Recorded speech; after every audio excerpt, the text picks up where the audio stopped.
नमस्कार, स्वागत है आपका बिहार समाचार में। बिहार में गोपालगंज और मोकामा उपचुनाव का रिजल्ट 6 नवंबर को प्रकाशित हो रहा है, लेकिन इससे पहले जनता ने आखिर फैसला सुना ही दिया है कि कौन चुनाव जीत रहा है। साथ ही आरजेडी वालों ने, महागठबंधन वालों ने बड़ा दावा कर दिया कि मोकामा में अनंत सिंह की पत्नी नीलम देवी ही चुनाव जीतेगी। आरजेडी मोकामा से चुनाव जीतने का दावा कर दिए हैं। तो वहीं गोपालगंज से भी आरजेडी का भरोसा 7वें आसमान पर है। आरजेडी वाले लगातार कह रहे हैं कि हमारे कैंडिडेट मोहन प्रसाद गुप्ता ही यहां से चुनाव जीतेंगे। हालांकि मीडिया खबरों में देखा जाए तो कई जगह पर यह बातें हो रही है कि दोनों ही सीटों पर कांटे की टक्कर दिख रही है, कोई किसी से कम नहीं है। एक तरफ जहां मोकामा में दोनों ही बाहुबलियों की पत्नी आमने सामने है, कांटे की टक्कर यहां भी बताई जा रही है, तो वहीं गोपालगंज में भी कोई किसी से कम नहीं। मोकामा, जिसे अनंत सिंह का गढ़ कहा जाता है, अनंत सिंह की पत्नी नीलम देवी यहां उम्मीदवार है, तो दूसरी तरफ बीजेपी ने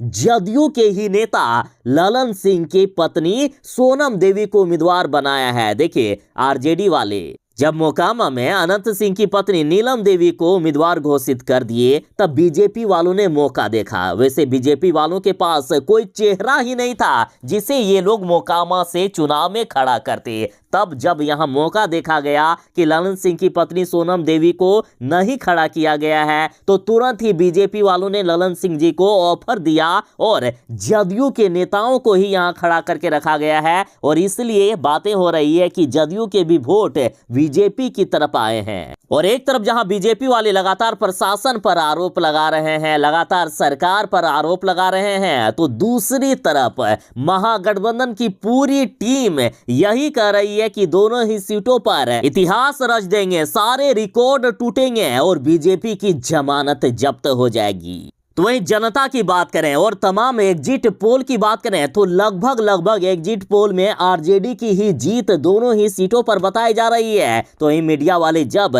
जनता के बीच जा रहे हैं तो अधिकांश जनता आरजेडी के पक्ष में खड़ी होती हुई दिख रही है। अधिकांश जनता का यही कहना है कि आरजेडी ही चुनाव जीतने वाली है। और देखिए, चुनाव रिजल्ट का ऐलान से पहले एक बड़ी खबर सामने आ रही है। गोपालगंज से खबर है कि मतदान से पहले कमरे में बुलाकर बीजेपी कार्यकर्ताओं ने मतदाताओं को शराब पिलाई। फिर भी मतदाता लोग बीजेपी के पक्ष में वोट नहीं देना चाहते थे। जब मना कर दी तब खूब पिटाई की गई है। दरअसल खबर है ईटीवी भारत की, जिसमें से कहा जा रहा है बीजेपी कार्यकर्ताओं ने मतदाताओं की पिटाई की है। पिटाई से जख्मी शख्स को इलाज के लिए सदर अस्पताल में भर्ती कराया गया है। घायल शंकर यादव ने बताया कि गुरुवार को वह वोट देने बूथ पर जा रहा था और इसी बीच बीजेपी समर्थकों ने रास्ते में रोककर एक कमरे में बुलाकर शराब पिलाई। इसके बाद उसने बीजेपी को वोट देने से मना कर दिया। फिर इनकी जमकर पिटाई कर दी गई है। तो देख लीजिए कैसे कैसे लोग हैं यहाँ। जदयू नेता उपेंद्र कुशवाहा ने बड़ा ऐलान कर दिया है कि दोनों ही सीटों पर हमारी ही जीत होगी और चुनाव का रिजल्ट जैसे ही घोषित होगा उसके बाद बीजेपी की हालात खराब होगी, बीजेपी में भगदड़ मचेगा और बीजेपी के कई नेता जदयू के साथ आएंगे। तो आखिर ये उपचुनाव क्या तय करेगा? तो आखिर कौन सी पार्टी खत्म होगी, कौन सी पार्टी का विलय होगा? एक तरफ जहां सुशील कुमार मोदी जी कह रहे हैं कि जदयू का खात्मा करने वाले हैं नीतीश कुमार जी, जदयू का विलय वे आरजेडी में करेंगे, कहते हैं तो हम लिख कर दे सकते हैं। और इधर उपेंद्र कुशवाहा के बाद जदयू के ही मंत्री अशोक चौधरी ने कह दिया है कि सुशील कुमार मोदी जी तो लिख कर दे रहे हैं ना, लेकिन कहिएगा तो हम एफिडेविट करवा देंगे। कोई भी सरकारी कागज में हमसे लिखवा ले, हम लिखने को तैयार हैं, एफिडेविट तक करने को तैयार हैं कि बीजेपी के कई नेता हमारी पार्टी यानी जदयू के संपर्क में है, बीजेपी का खात्मा होने वाला है।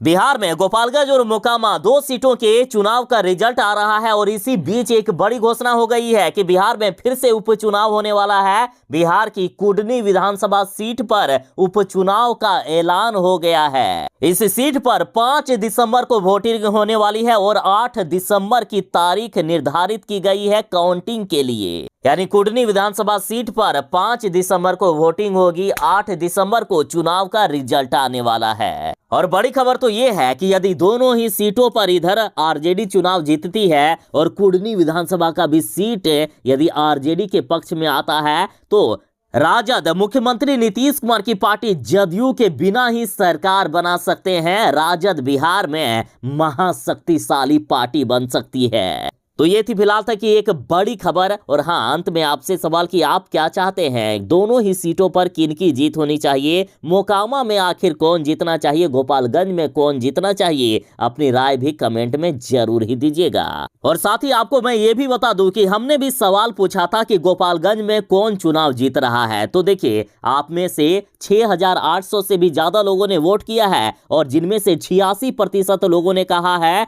गोपालगंज में आरजेडी कैंडिडेट मोहन प्रसाद गुप्ता चुनाव जीत रहे हैं। 14% लोगों ने कुसुम देवी जो बीजेपी के कैंडिडेट हैं इन पर वोट किया है। तो वहीं हमने ये भी सवाल पूछा था कि मोकामा में कौन चुनाव जीतेगा, तो यहां भी 86% लोगों ने आरजेडी के पक्ष में वोट किया है। 6,000 से भी ज्यादा लोगों ने वोट किया है, जिनमें से ज्यादातर लोगों ने 86% लोगों ने नीलम देवी के पक्ष में वोट किया है। तो वहीं सोनम देवी जो बीजेपी के कैंडिडेट हैं इनके पक्ष में 14% लोगों के वोट आए हैं।